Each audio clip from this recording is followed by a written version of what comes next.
This is a Kirkendall Barrett presentation, darling. Feed me, meow, meow, meow. Because of this podcast, I'm a gay icon. I'm so hot. I'm so good looking. My salad dressing is amazing. Like the internet at large, there are things you can do on the internet besides porn, but most of it's porn. A lifetime of Hallmark. Well, hello, everybody. It is your favorite day of the week. It is time for another episode of A Lifetime of Hallmark, where we talk about your favorite movies on both Lifetime and the Hallmark Channel and try to make sense of them. I am Les Kirkendall Barrett. Hello, Jason Bowers. Hello, Les Kirkendall Barrett. And hello, Kurt Fitzpatrick. Hello, Les Kirkendall Barrett, and hello, Jason Bowers. Well, I am in Fresno, California at the Rogue Festival, and things are a little different, let's say. Why do you say they're here. Different? What's how Yeah. different to how? What's Are different? you'll discuss this publicly? Oh, but let's just say there's some stuff going down. I'll tell you guys off mic. Oh, okay. Oh, wow. This is why we should have a Patreon, because people can Right, that's what we should have Patreon. And they can find out all the Behind the paywall. dirty deeds going on in Fresno. Yes. Well, Yes. this is why we've been delayed in recording. And I sent something because Les has been delaying it because there's always something going on over there at this theater festival. So Les is at a theater festival for about a week and a half, right? That's how long these things usually last. And I wrote a message and I said, well, we're obviously going to get delayed again because Les is going to get sucked into doing a guest appearance in somebody else's show, someone's length-impaired show. They're going to bring Les in to pad their show so it's now 50 minutes long or something like that. And Les was kind of insulted by that. And I realized when I was writing it, I was kind of getting angry at somebody else. I was not insulted. I don't think Les would be insulted. That could be insulting to the other people if Les joins their show, because it's saying that they need Les to make their show work. Well, I'm a draw. It's happened before. But no, I will say that when I was writing that, I was thinking about somebody else who put me in their show, and I was getting mad as I was writing this to Les. So I was like, oh, I may be misdirecting my anger towards Les. So then I said, party. So you said, no, Kurt Fitz, and it's like at Kurt Fitzpatrick. I'm not you. I don't do these whorish guest appearances. You didn't see that, Jason? Well, I mean, I did because not say whorish. When you guys talk about like the rogue world, I'm peripheral to all of it. I don't know any of these people. I don't know how any of this works. So I tune about 80% of it out. I'm trying to be accessible, but so what happens is, okay, so let's just a little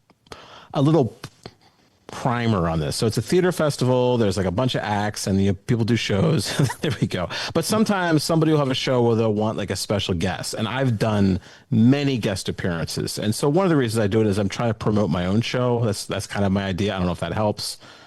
But you're also supporting perhaps your friend. And sometimes you seamlessly can work into the show, and sometimes you're kind of shoehorned in.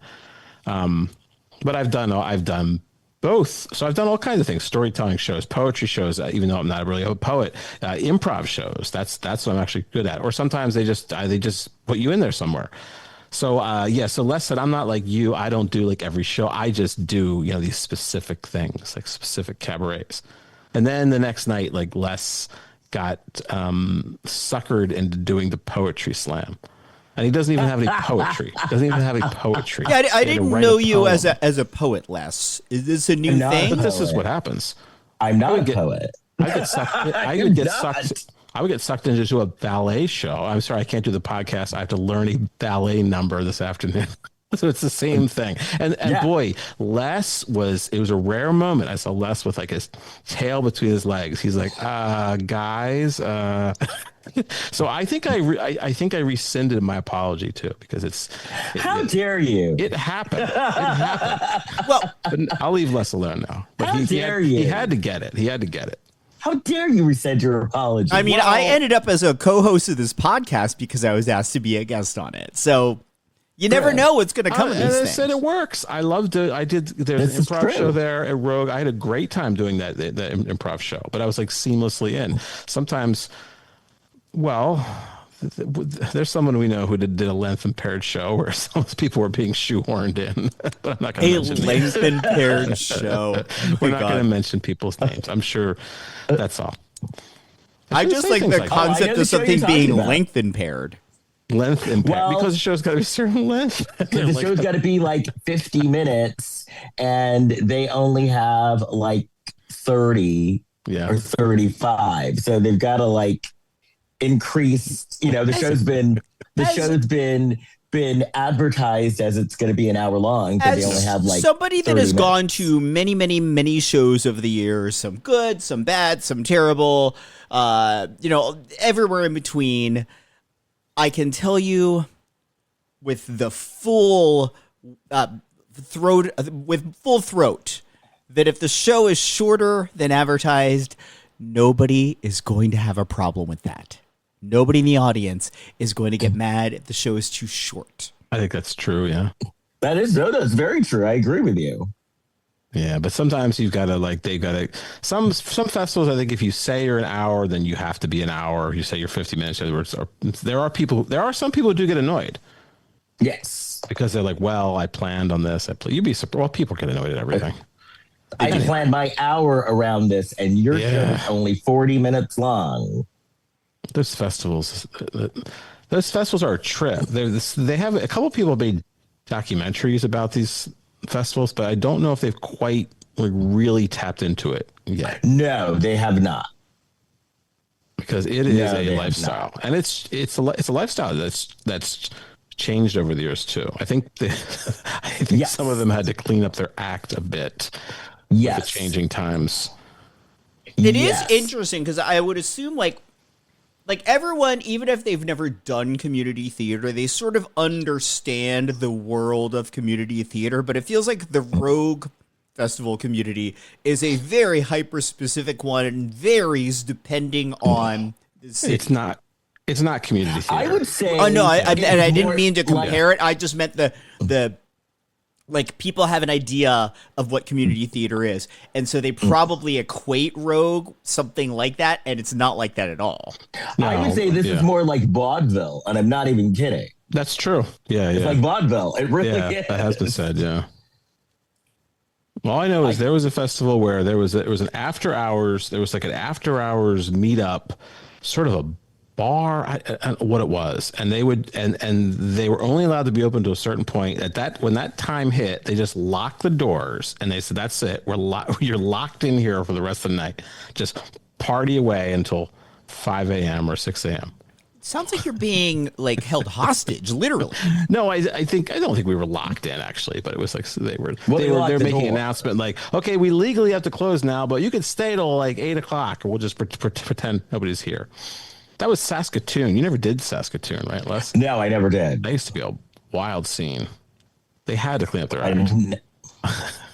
That's yeah. Oh man, that would be in the documentary. Anyway, if you want to know more about this, so look at the Edinburgh Fringe Festival. That's like the very first one. That's the big one. I know that one. Mm-hmm. Yeah, and so the ones in the U.S. and Canada are obviously smaller than that. But there's I'm doing Edmonton. Big ones.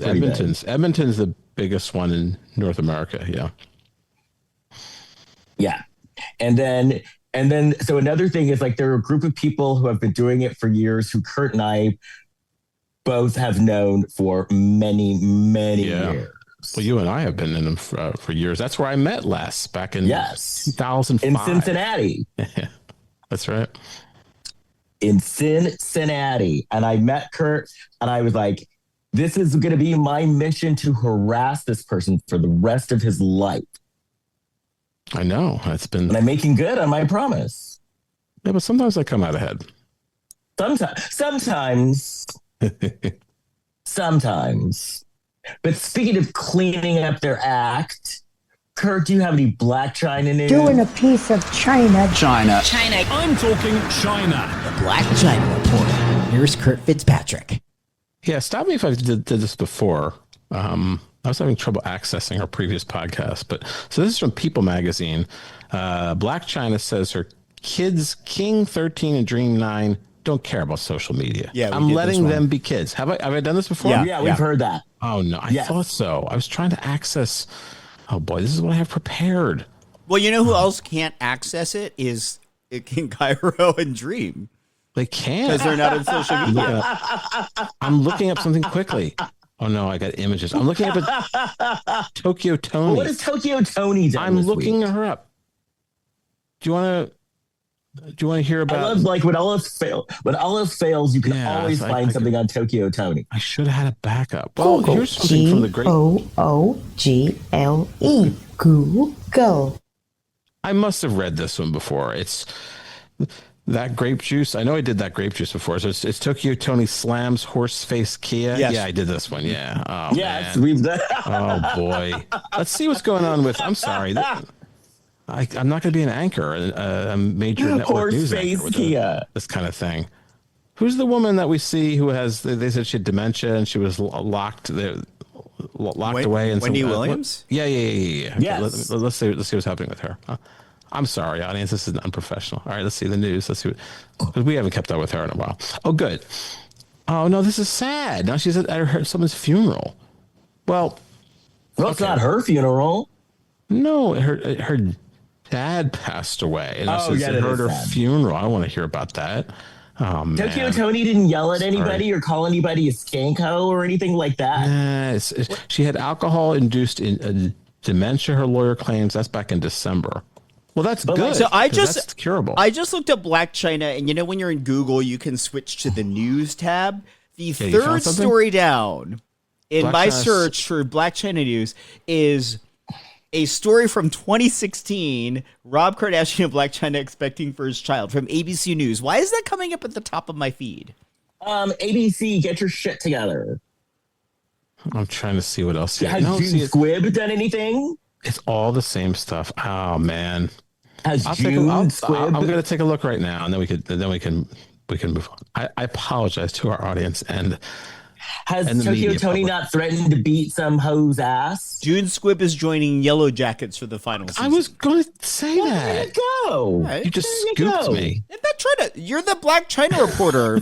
We need a team, a news team here to report on all the other things. There are journalism students listening to this and trying to, learn how to do things. And I'm not setting a good example. They're off making TikToks. That's the face of new media. Hey, I can tell you a couple things. Okay, so we know that Britney Spears, she got a DWI.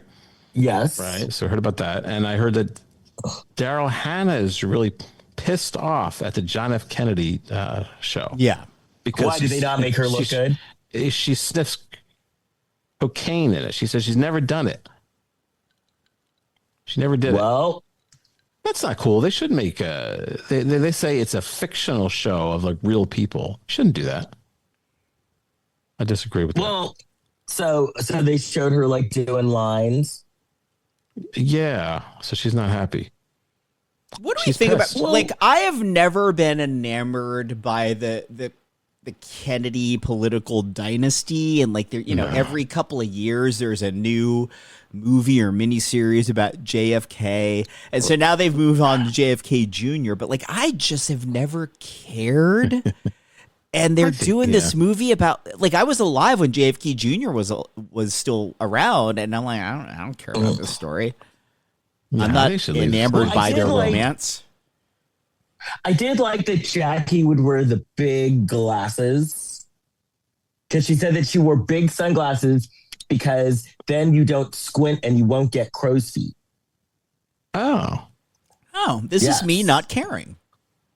No, I like that because I might get some Botox. I was thinking about talking to Les about Botox. Because I looked in the mirror. Don't do it. I looked like a dried up apricot. I said, but I think it was just a bad day. But then I saw this is what you do. I saw Jim Carrey. This is what I did. Forget it. I'm not doing it. Why was he Botoxed within an inch? You didn't see that? They thought he was an alien. Yeah. They thought someone was dressed up and wearing a Jim Carrey mask.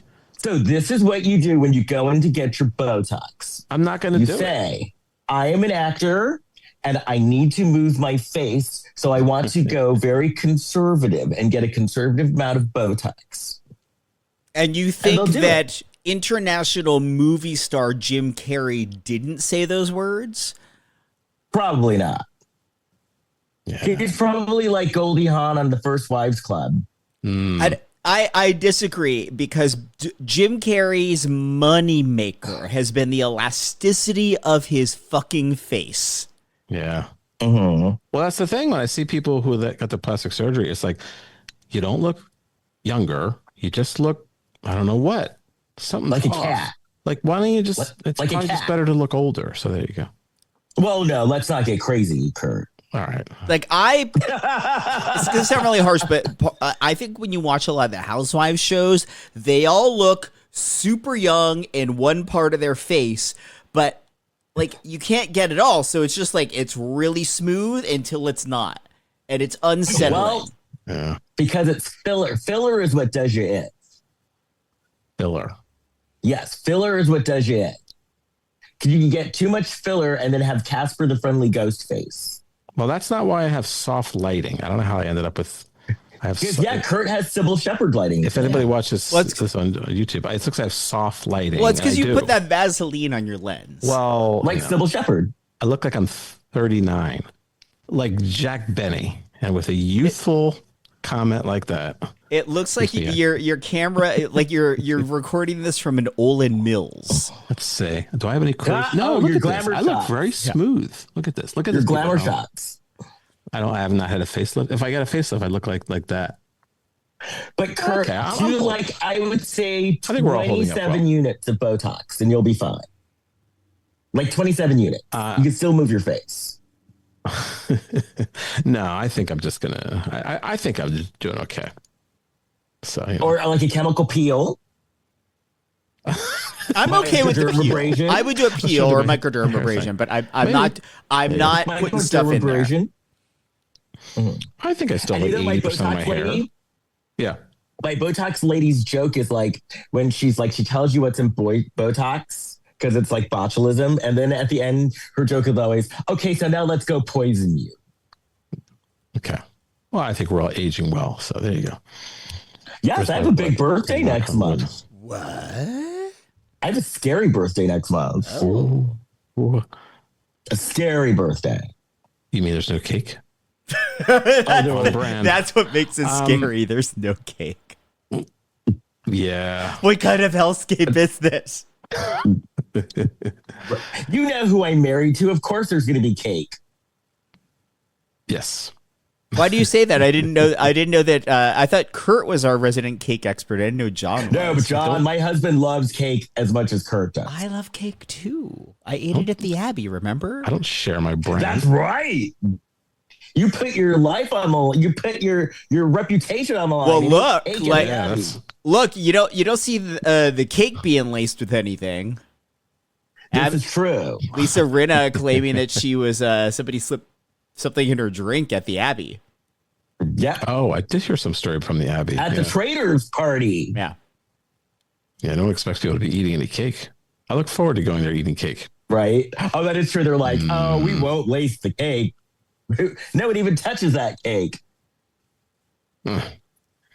I mean, with I with the current generation of gays not really drinking as much, like you see it everywhere that like bars aren't doing as well. I wonder if the Abbey's just like, fuck it, let's just lean into the bakery thing. Right. Right. Yeah. Right. I gotta start Hey, running you again know, too. I'm Those vain. cakes do look good. I'm vain. I gotta lay off the cake. I gotta. Kurt, Kurt, you will can't. never lay off cake. My Don't even brand try to is gonna fool be- yourself. I'm gonna get my. Hey, did you see Mike White on Survivor 50? He's ripped now. Yes. So maybe I'll get. Oh, because ripped. Kurt and I, we were having a conversation, and I said I'd hit that. Really, that Yes. ripped? Mike White is He's ripped. got abs. Yeah, he's got abs. He's got I mean, I abs. guess you get abs if you're very skinny, and imagine he probably is. I bet he's like naturally a vegetarian or something like that, or a vegan. He was doing yoga. He's I doing don't know, yoga. He's got money, and he's like a survivalist. So like, Yeah, he's got money. yeah. Mike White. Yeah, he's got he got that shirt off, and everybody was like, "Whoa!" I would hit that. So there you go. Less on White Lotus. I'd be good on White Lotus. We all would. Yes. Privilege. That's what. And Lotus. Well, you know what I like about Mike White? Yes. He always gives his survivor friends cameo appearances on White Lotus. Oh, does he? And every season he does it. Mm-hmm. Well, that's I'm good. like, that's a nice guy. He's doing well so far. He hasn't had a tribal council yet. Well, good. Yeah. Well, didn't he win it before last time he was on? Did you ask me if he won it? He made it kind of far. I don't think he made it. Like, he didn't make it all the way. He didn't make it all the way before, but he didn't suck. Like, he made it a decent. He's pretty good at the athletic stuff. He does pretty well. So yeah, and now they're like 50. He's got to be like my age. He right? finished in the final 3 in 2018. Oh yeah, that's good. Yeah. And now they're like, we want to be on White Lotus. We better be nice to him. We can't vote him out right away. Yeah, gotta be nice to everybody. They're like, that's the thing. Yeah, they're like, I want to be on White Lotus Paris with Sarah Jessica Parker. Oh no, Sarah Jessica Parker's on this. But notice I've been really good and sending Jack Hay memes, and like I haven't been sending many Sarah Jessica Parker videos these days. Yeah, that's good. You know. We got well, anyway. All right, here we go. I have an 8:30 show, so I guess we should talk about these boring people. Okay. Oh, I have some. These people were boring as fuck. What? Well, I just think it's interesting that a movie leads up to two people who have no chemistry, and yet the male protagonist, when he's with his former student, they seem to have plenty of chemistry. I keep thinking those two are going to get together. What was the issue with that? We'll get to that. That my problem with this movie, before we even get into it, is that A, the two leads had no chemistry with each other whatsoever, but B, the entire movie is spent not having them together on screen together. Like, maybe that's for the best. While focusing on a secondary couple who gets a lot of screen time together and who are likable together. Yeah. Yes. And the guy was very sexy in that secondary couple. And I don't know what the issue with them was, because I kept thinking that was something was going to happen there, but it was like, there's not a huge age difference. They don't look inappropriate together. Him and his student? I didn't think so. He looked. And she graduated. She graduated college, so she had to be at least 22. Well, she was. Yeah, of course she was over 18. But I mean, he perhaps looked a hair older than her, and she. He's a good 10, 15 years older than her. Oh, you think so? Yeah, because then that's the actor is Matt Long, who. He was on my favorite CW show. There was a show that lasted one season from Greg Berlanti called Jack and Bobby.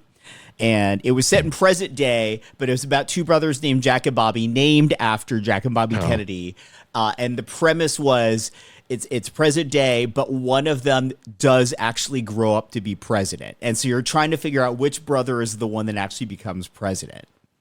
Okay. Mm-hmm. And Logan Lerman was the other one that was on the show. But yeah, the thing is, it wasn't like a far-fetched age difference at all. My second cousin married a guy who's definitely wouldn't 14, have been inappropriate. It would not have been inappropriate. Older. No, she married a guy who was 14 years older. They've got like 3 kids. Mm-hmm. But works for them. I don't know. Maybe they wouldn't. Maybe Hallmark thinks that that's not something they want to like lean into. But I mean, I don't know. Well, it would also blow up the entire premise of this movie. Well, that would have been fine. The premise was like their paths crossed, but it wasn't quite the right time, and here we go again. Go out with your former student instead of this redheaded woman who's got a kid at home and you have no chemistry with, and her mom. You don't need that. He was boring, though. Like, the chemistry isn't really her fault. His character was boring. All he talked about was fucking astronomy. Right. Talked about fucking. Yeah, that was boring. Yeah, but you know, sometimes there's like a woman who's like hanging on a guy, and will just like the guy always say the boring. What was this? I went to some party one time, and all this guy was talking about how you can like reprogram a phone, and boy, this girlfriend she was giving him the look of love as he was rambling on and on and on about the same thing all night. Maybe she was stoned. Maybe. Sometimes I'll look at people in conversation, and one of them is just staring at the other. I'm like, that's not love. They are just like not quite there, and they're okay with it. Maybe she was just interested in. Oh God, I need to do something with my phone too. If I really listen, I won't have to watch that YouTube tutorial. Right. So, all right, I'm ready. We're at an eclipse. So this is called The Stars Between Us, by the way. Yes. Yeah. So it's 7 years ago. We're watching an eclipse. This guy's having issues with his telescope. Not a euphemism. Although maybe This girl is having issues with her boyfriend, who's gay. Yeah. We don't know he's gay. Really? But he's gay. Girl. Oh, Girl. I didn't know. Who am I? I'm girl. Well, girl. not knowing that Les and I clocked this. Yeah. Jesse Jackson called me his brother. The late Jesse Jackson. Yeah. He said, "How you doing, brother?" So there you go. This guy was like gayer than I was like, well, he's like, he's not interested. And I'm like, well, no. Why are you surprised? You're talking about the guy in the movie. Yeah. The boyfriend that like wasn't on time because he like was supposed to bring the eclipse glasses. Right. Oh, no. Yeah. No, I get it now. So she meets Malcolm, the guy with the telescope. Was the problem with this telescope is that it was length impaired? Yes. Length impaired was a limp telescope. Astrology is boring. They could have some aliens in this or something like that. Something interesting. Right. They discover a planet. Oh. Then he's telling her how his girlfriend isn't interested. And she's telling him her fiance didn't show up. What's that tell you, kids? So then Malcolm tells Kim, you can use my eclipse glasses. But then her boyfriend shows up. Well, no, first I wrote, and then a gay guy got on a microphone and said, "Hey, ladies and gentlemen." Wait, he was gay too? Oh. I didn't get gay from that one. Okay, he just liked to be on the mic. Yeah. Ladies and gentlemen, we're going to have an eclipse. But you're as bad as I am. I've talked about this before. My notes are often just not racist, but definitely race related. Where I'll say a black man just walks in the office and talks to an Asian woman. It does help identify when we're going through these Hallmark movies because we're probably not going to see another black man or Asian woman in the movie. Yeah. Right. So then he gives her the glasses, but then her boyfriend does show up. Yeah. She leaves. Everybody sees the eclipse. And then 7 years later, she's in Chicago. She's working at a news station. The anchor's telling dad jokes that she wrote. The part-time. She's the part-time news writer. She wants to make her mark at the station, and she wants to be a reporter, but she sucks at her job. Well, she sucks at being on camera, and I found this kind of wild that like they were letting her try out to be a reporter in Chicago, which is media market number 3. Like you go and you work in the tiny little armpit markets for years until you get to a market that big. Because I remember I had a friend who was she was becoming a reporter, and she had to move to Arkansas for a while. Yeah. She moved to Arkansas for like 3 or 4 years, and then earned her way back to LA. Mm-hmm. Okay. But then the woman who was supposed to be the reporter, her kid has pink eye. And we all know that pink eye is very contagious. So Okay. she had to take off work. So the boss says, Kim, okay, you can go ahead and do this, but don't fuck it up. And my nepo baby nephew is your producer. And so then we see Kim, she's talking to her daughter. Her daughter's staying with grandma. And we find out that Kim is a divorcee. Oh. Which Hallmark has come a long way because they just flat out said it. And they even, I don't know if they said it or implied that the husband just didn't want to be married anymore. Was it like it was an amicable breakup and they both sort of parted ways and were like, oh, but we still care for our daughter. It's like, no, he wasn't in the picture. Well, the husband probably wanted a dude. Really? Wow, that's a wild Do you world over here think in that home. she's got a history? Oh, you think it was the guy from earlier? Yes. Oh, yeah. That's right. Oh, that's right. Yeah. That was her husband. Okay. Yeah. Yes. Because they were fiancés at the time. Oh, wow. Yeah. You were thinking she had a history, like she got rid of that guy and then she got she got another guy. Yeah. Maybe she is that person that just like every guy she dates is like, oh, honey, no, not another one. How does that happen? Right. It happens. It happens because if you're not trying to get dick down and you just want to meet a nice guy who's nice to me. Well, like a gay guy will use you as the okay, I can bring you home to my mom and dad and they'll leave me alone. Right. And especially if you're beautiful. Because then, then your parents are really going to leave you alone. So her mom is into astrology. So her mom's always wanting to read her charts. That could be controversial.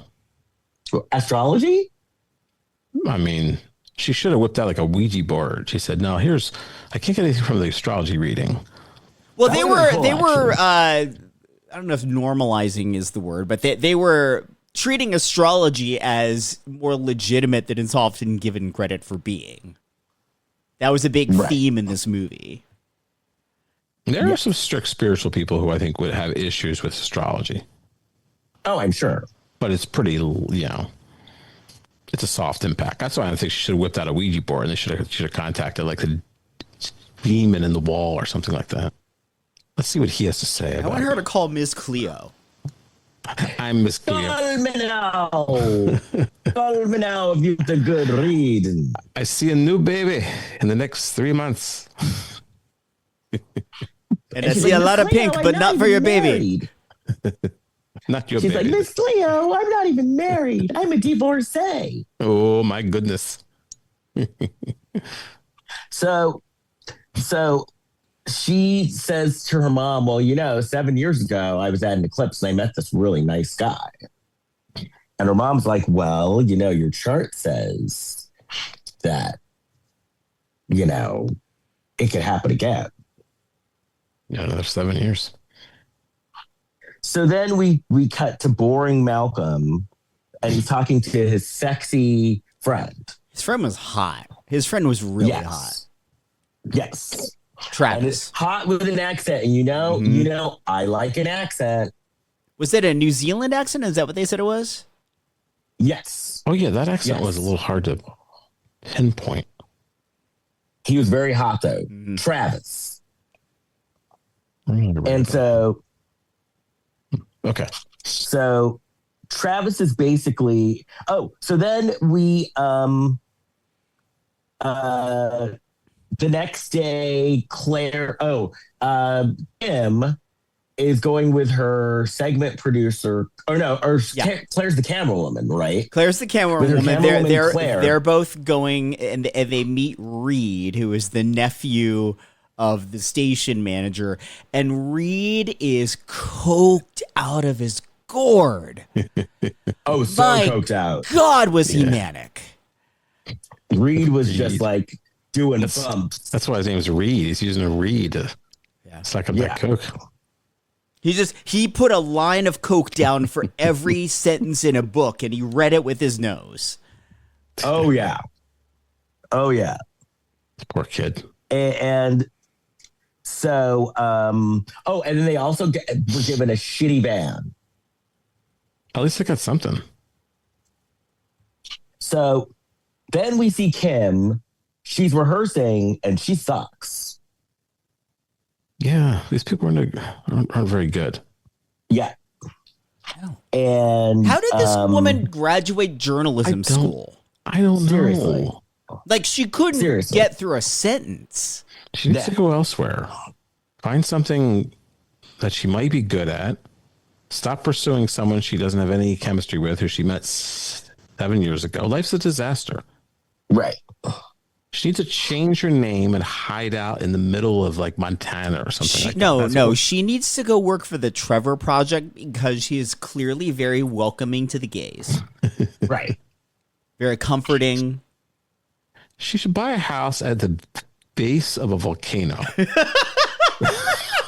I may have brought this up before, just because it's risky real estate, but it's good value. And so just take it from there. That's my advice to her. That's solid advice, Kurt. I like to give advice. So then Kim runs into Steve, who's a dick as well. You dick! Her rival. He's like a rival newscaster from a different station. Oh, He's yeah. trying to give her truth. He's trying to shake her up a little bit. Although in a really smarmy way. I think that's a word. Yeah. Like, look, it is true that she was really fucking bad, but it's not his place to tell her that. Let her be bad. She works for your competitor. Let her stink up their joint. Don't help her. Yeah. Right. He should just leave her alone. And then Steve like tells her to get out of the way. Yeah, get out of the way. Don't laugh at the unfortunate. It's not nice. Or conversely, if she is so bad and she's your competitor, do your stand up right there with her rehearsing poorly in the background and point out how like you have better coverage. Right. That's a little mean too, though. So then, well, we've already established that Steve is a dick. He's a dick.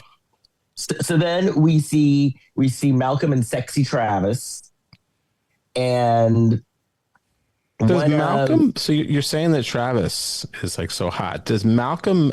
No, does Travis elevate Malcolm when they're together, or does he? Or is there just a? Is it? Doesn't? Oh yeah, if you're trying to get in Travis's pants, and Malcolm's good looking, Malcolm's just boring as fuck. So if Travis wingman's Malcolm will get laid easily. Oh, okay, totally. Good. All right, good to know. Because Travis could lure them in with his good looks and his accent. Yeah, if they don't have to talk to Malcolm, then sure. Yeah. But then they're going to be surprised by his length-impaired telescope. Yeah. So this is Travis, good life advice. Travis is the lure. Nice. See that? Take notes. I'm taking notes. I'm sure many people at home are as well. So then Meredith shows up and Malcolm's like, oh no. She was like my former student and she's like annoying as fuck. And yeah, so then like Malcolm found her annoying because she has a personality and he doesn't. Right. He's like, what's that called? So then Travis is kind of walking away from this and he bumps into Claire. And he tells Claire, I like your camera. What else did he tell Claire? Do you remember? It was the one, and it was a giant red flag, but it was a red flag for Travis. Something about focus. No, his favorite movie. Do you remember what he said his favorite movie is? Oh, Weekend at Bernie's. Clockwork Orange. Weekend at Bernie's 2. Not even Weekend at Bernie's. Weekend at Bernie's 2 is this film professor's favorite movie. Yes. Well, yeah. And I have mentioned this on the podcast before, but I will mention it again. I once participated in a staged reading along with Terry Kaiser, aka Bernie, of Weekend at Bernie's 3 Extreme Bernie. That was going to take Bernie into the world of extreme sports. Carry on. But what was Terry Kaiser? Did he have any lines? He's a producer on the movie, and he would be in it as Bernie. But Bernie's dead, so what? That's the whole premise of the first 2 movies. But he doesn't have any lines. He is a producer on the movie. He was at the staged reading because he's going to make money off this if it gets filmed. Oh, he didn't read. He wasn't one of the readers. Then. No, he was there to like observe the magic. Right. What was your role in this? I don't remember. I wasn't reading for one of the guys. I think I either did stage directions or I did like a small part or something. I don't remember. I just remember that I participated in it because even at the time of like, this will be a fun story to tell people someday. It is. Right. I also once participated in a staged reading of an animated movie, and they really liked my read, but they ended up casting Howie Mandel instead. Yeah. Well, But they almost cast me in a role because they liked my reading in the stage reading. That's cool. Yeah, I did a few of those. Oh, another thing that we forgot to mention is that Malcolm wanted to run into this Dr. Longfellow, because he wrote a book and he wanted Dr. Longfellow to read his book. I did Longford. I don't know if it makes any difference. Dr. Longford. Yeah. It was Longford. Yeah. What'd you say? Longfellow? I said Longfellow, but it was Longford. And Dr. Longford was a famous professor who had a podcast. Yeah. He's less organized than we are. He was a podcaster with a following talking about astronomy. He had like a Charlie Kirk level amount of fame as a podcaster talking about astronomy. When he should have been drinking cranberry juice and focusing on his bladder. Well, there's that. Does he do a Blac Chyna report on his podcast? No, he does a PP report. A PP report? Yeah. What would that sound like, that? Les? And now it's time for the Pee-Pee Report with The PP? What are you talking about? Dr. Longford. Maybe it's better to just find it on my own. I don't know what you're talking about. Urinating, Kurt. The guy had this is a big thing later in the movie where he can't get to the bathroom. Oh, yeah. Jeez. He needed Depends. Well, no That one's was a sitting at focal home. part of the movie. People listening to this, they don't know what you're talking about unless they've seen the movie. All right. So, I'm back on the saddle. I'm ready to go. Let's go. and that's right. Travis made a joke to Claire. I had to give I moved to LA to become a filmmaker, but I had to give it up because I was losing focus. But Oh boy. Well, yeah. So Reed, meanwhile, the producer, is fucking up big time. Because of all that coke. Yeah. Yeah, it's a bad scene over there.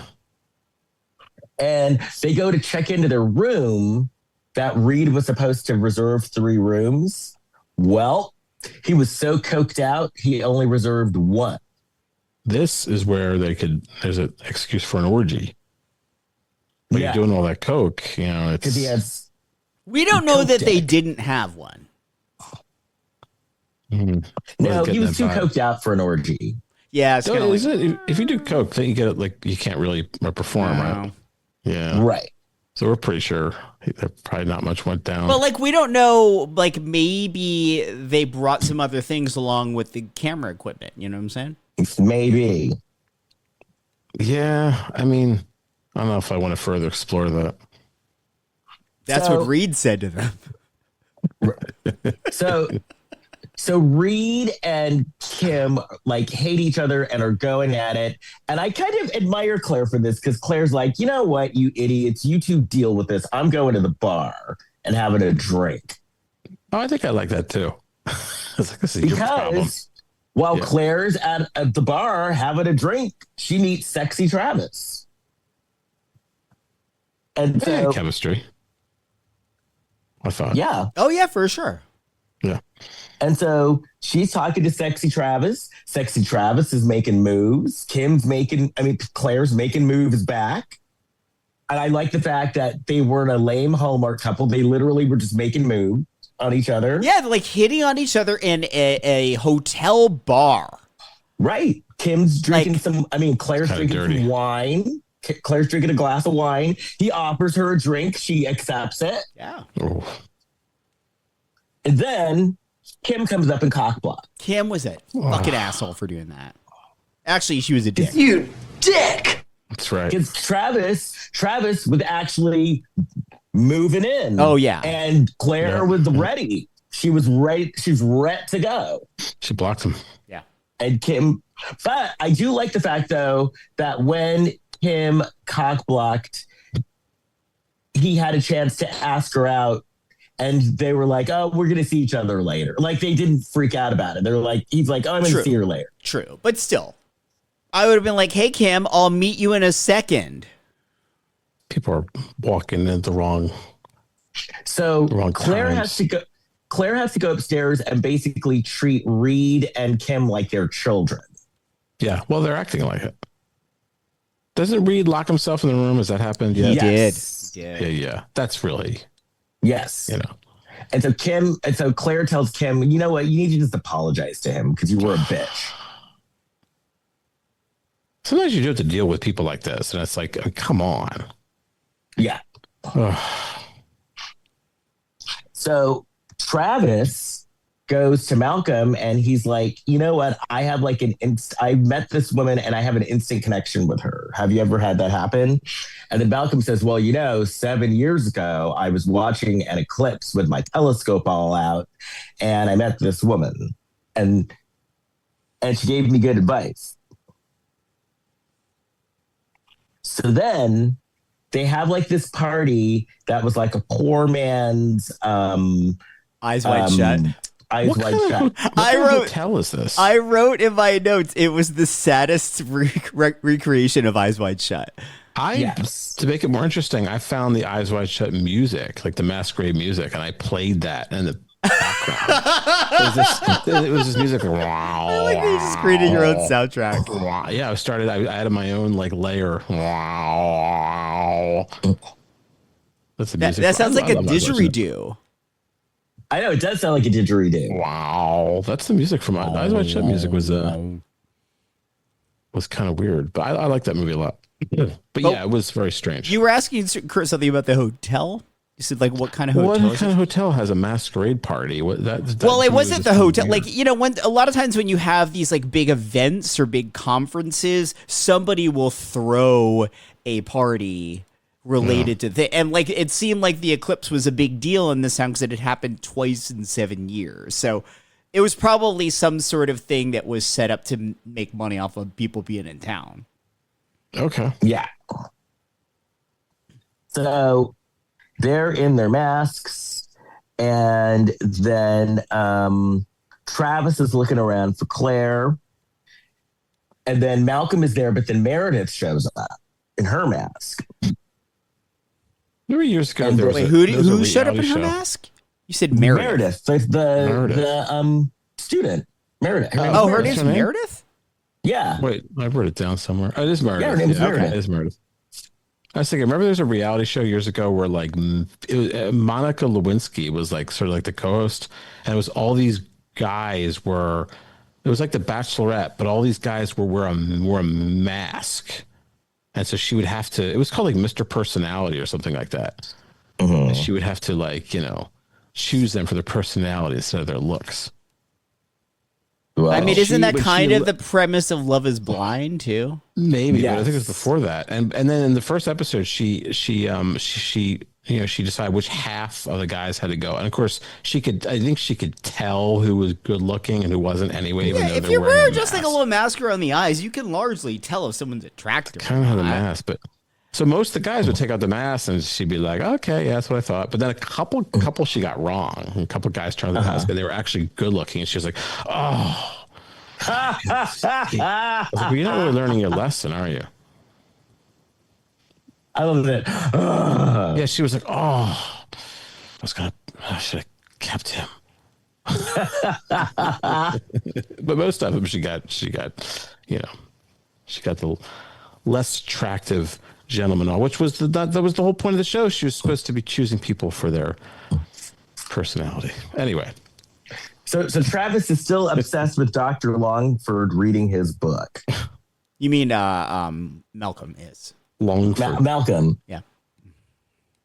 And so then Kim goes and calls her daughter. Wait, before that. Oh, that's right.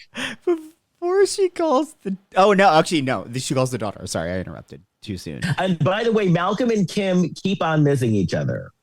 Oh, it's so like dumb. things keep on happening, so they keep on missing each other. It's a device that is, we already know how it's going to pay off. But like, It's not, you can have a care. movie where your leads are, you know, the whole point is like they haven't gotten together yet. Like Sleepless in Seattle is a great example of this. They spend very little time together on screen, but like you get to see why they like each other, and you get to see why it would actually work even when they're not together.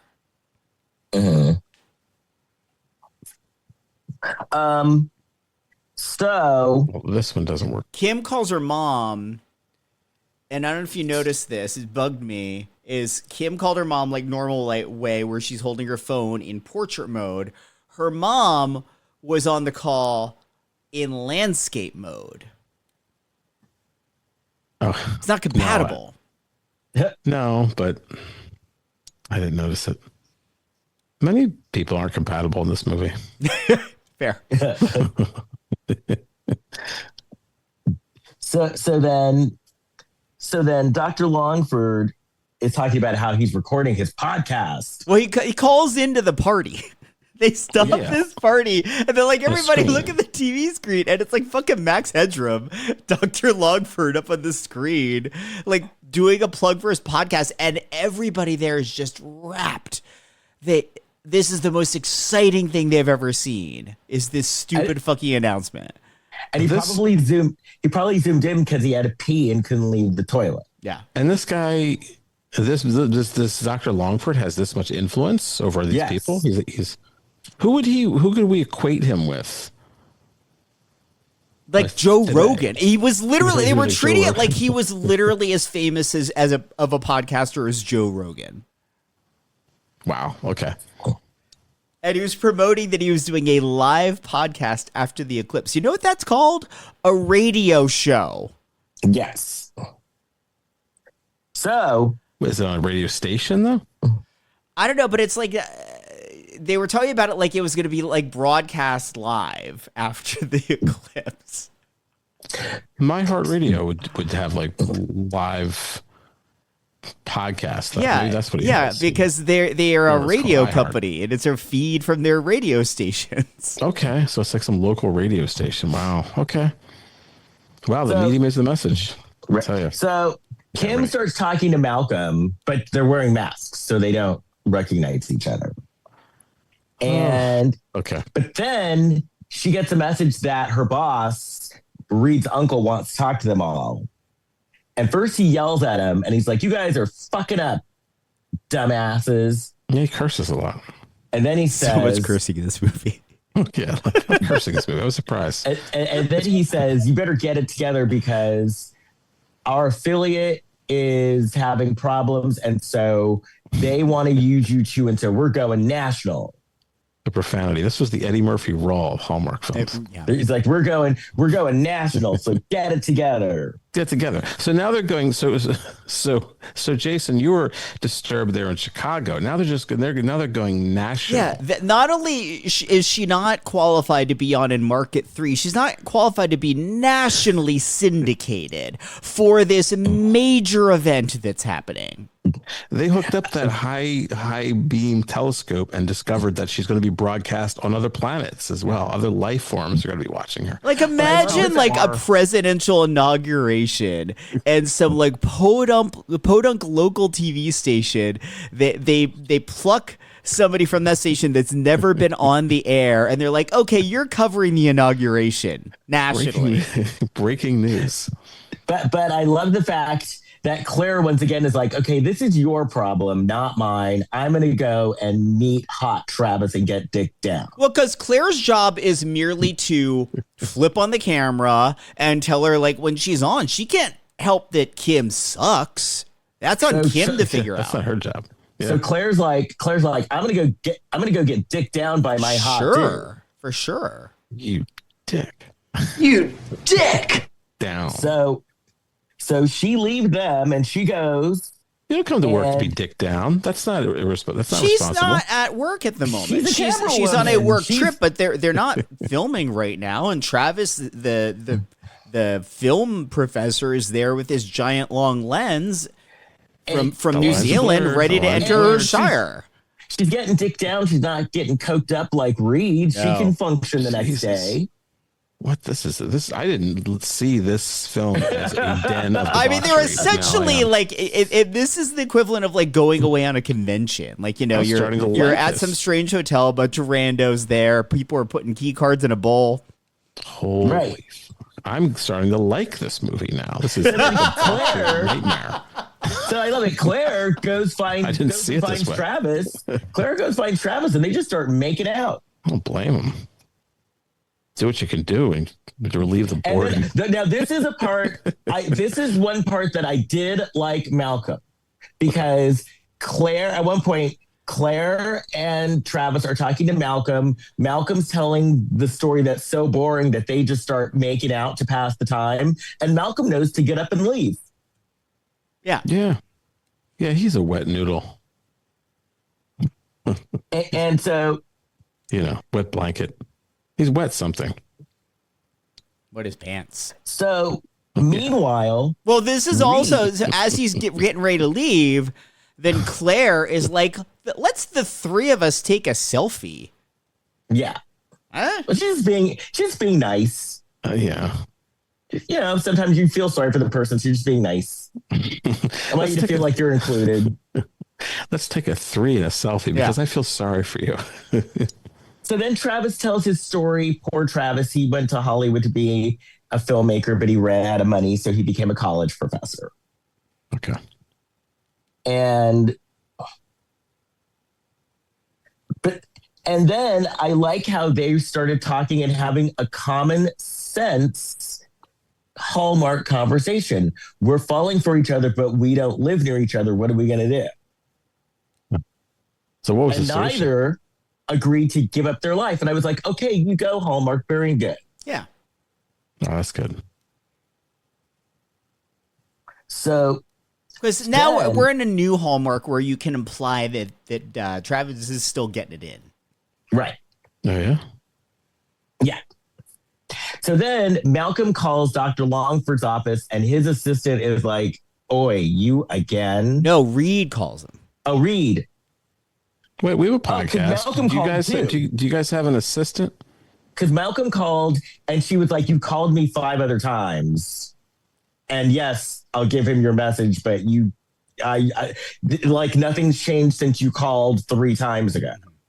And no, I don't have an assistant, Kurt. But again, I'm not like, we're not the level of like a Joe Rogan or like he probably has assistant. Or what's that? Call her daddy or call. Yeah.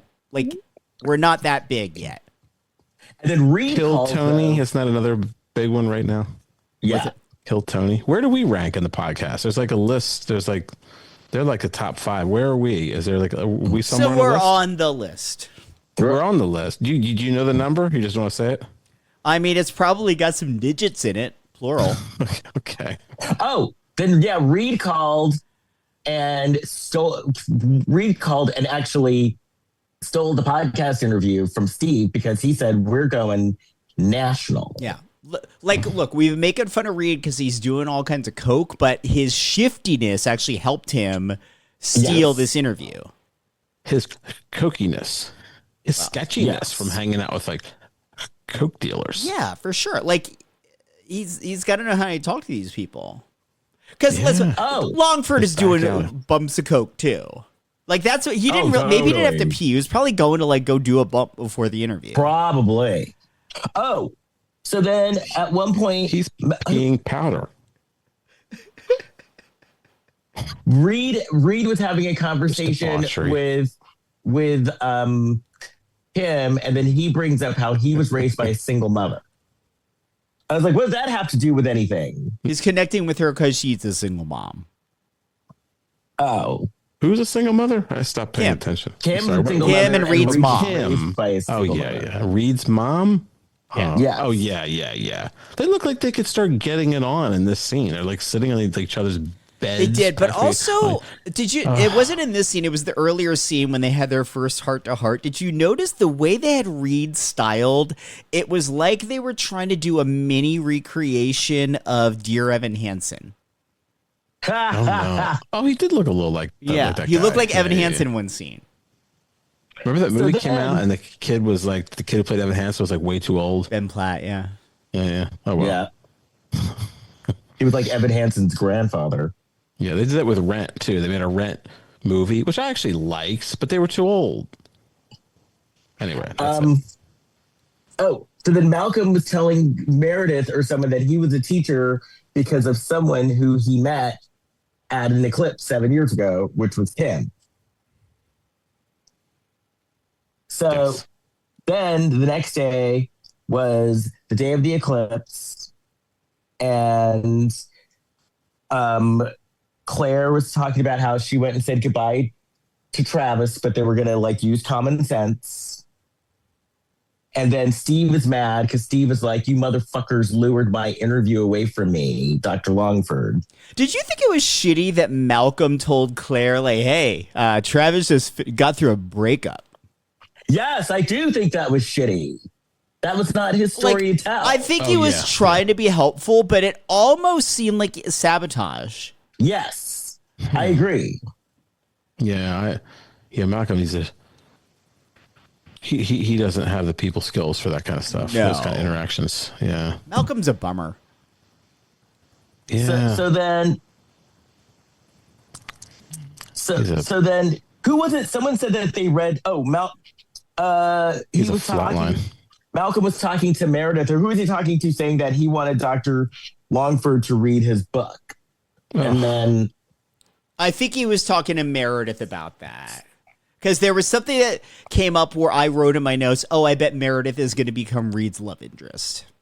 Right.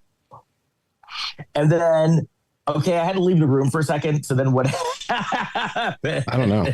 I'm lost on my notes. What? Malcolm meets Reed. He finds out about the Longford interview and starts getting a boner for like he might be able to get an introduction there. And so then we're at the festival, the big Eclipse Festival with your favorite guy on stage introducing shit. And Malcolm tells Travis, go find Claire. That's right. Guess, I don't remember why though. Go find Claire. Oh, basically, it was basically like, I don't need you. I don't need your help right now. And you want to go dick your girlfriend down. So go do that because you're not needed here. Go dick her down. Yeah. And then Dr. Longford shows up and he has they wanted to pre-interview him and he's like, I don't do that. I got to pee.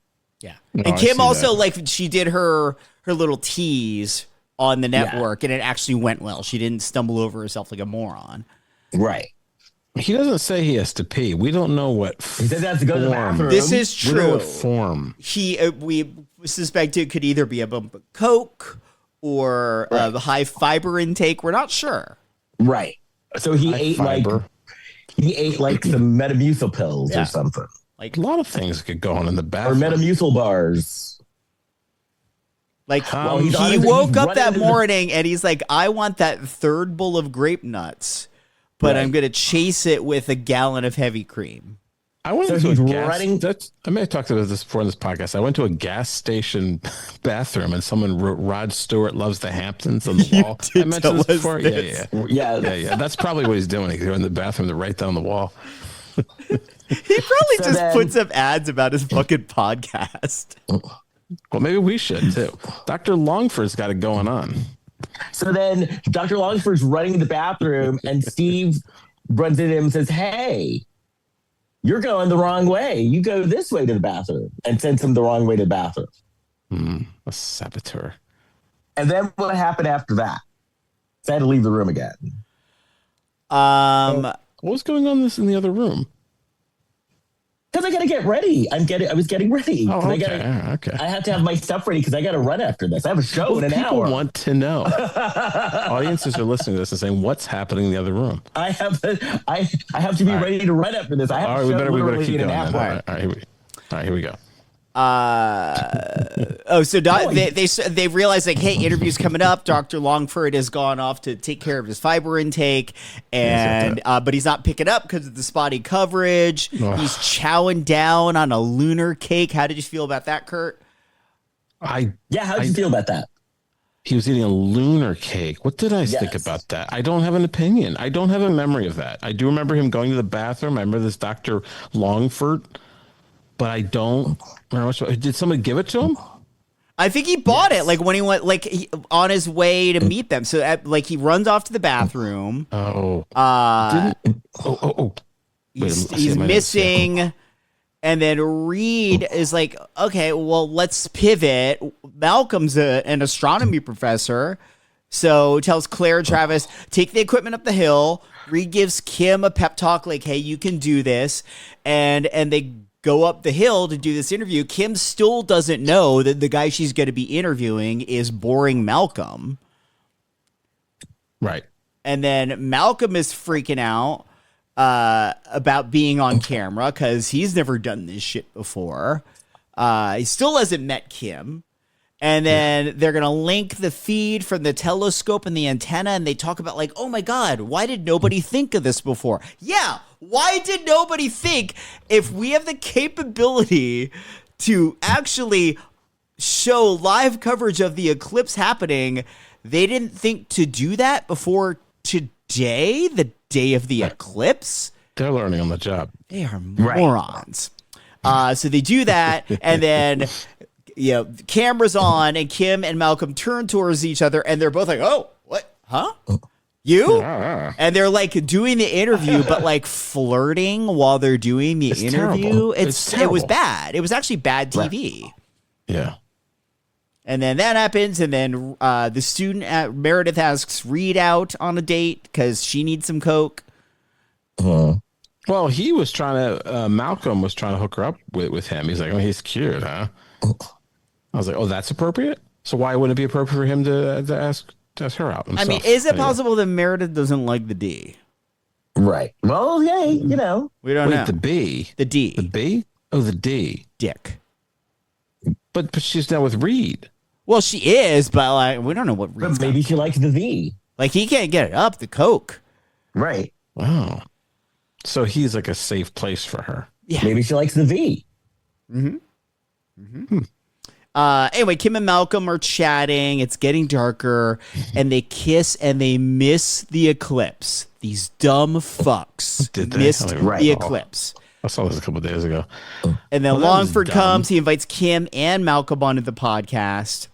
And his sign off of the podcast, he's like a fucking shitty Casey Kasem. He says, "Keep your head in the clouds and the stars in your eyes." And that was it. That's it. I don't even like that. No. And what did Dr. Longford, what else was he going to do? So he just invites people on his podcast? He wants to join into a threesome with them. Right.